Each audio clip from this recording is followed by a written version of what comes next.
Well, the summer months, while beautiful, can be the most dangerous time for teen drivers, with a 21% spike in teen traffic fatalities.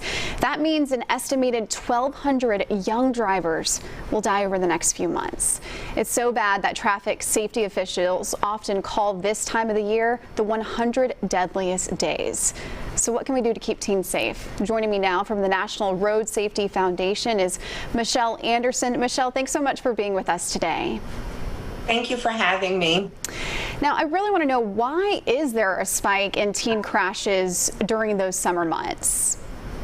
So the reason for this is that teens are out of school and we have a longer stretch of daylight time. And as a result, there are more and more teens that are on the road, and we're very much more concerned with COVID restrictions lifting. Teens are looking to, meet up with their peers, go to the beach, go to the park, pile those friends in the car, and all of that is just a recipe for danger. And so we're really trying to aggressively raise the awareness during these summer months to be very careful on our roads. And Michelle, you guys partnered with Students Against Destructive Decisions to raise awareness, as you mentioned, about the Safest Summer Ever campaign. Can you explain to us exactly what that is?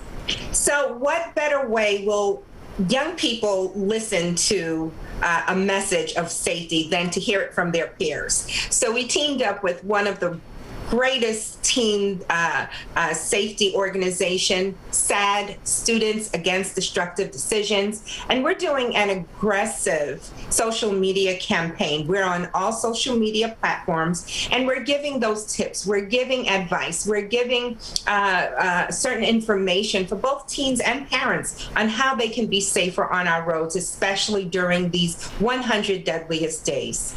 Now, Michelle, what are the biggest risks for young drivers? I mean, between cell phones or other teens in the car?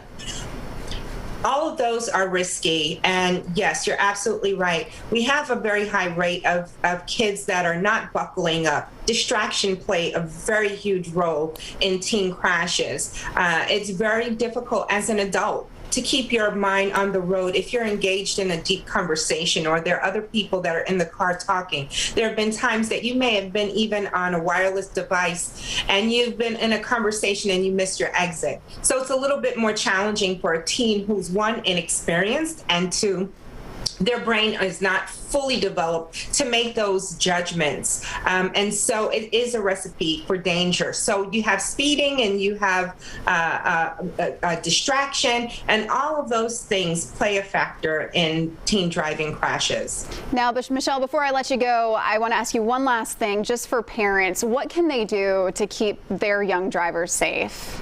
So the first thing that we would suggest to all parents is to be a good role model. What you do in the vehicle is more than likely what your teen is going to do. So when you get in, as soon as you get in, buckle those seat belts, put away all of your tech devices, and to make sure that you make the adjustments in your vehicle before pulling off. And when you do this, your teen sees that, and they're going to more than likely do likewise when they're behind the wheel. And also make sure you know the graduated driver licensing laws in your state, so that you know if your teen driver should be on the road at a certain time, or if they can have more than one person in the vehicle when they're driving.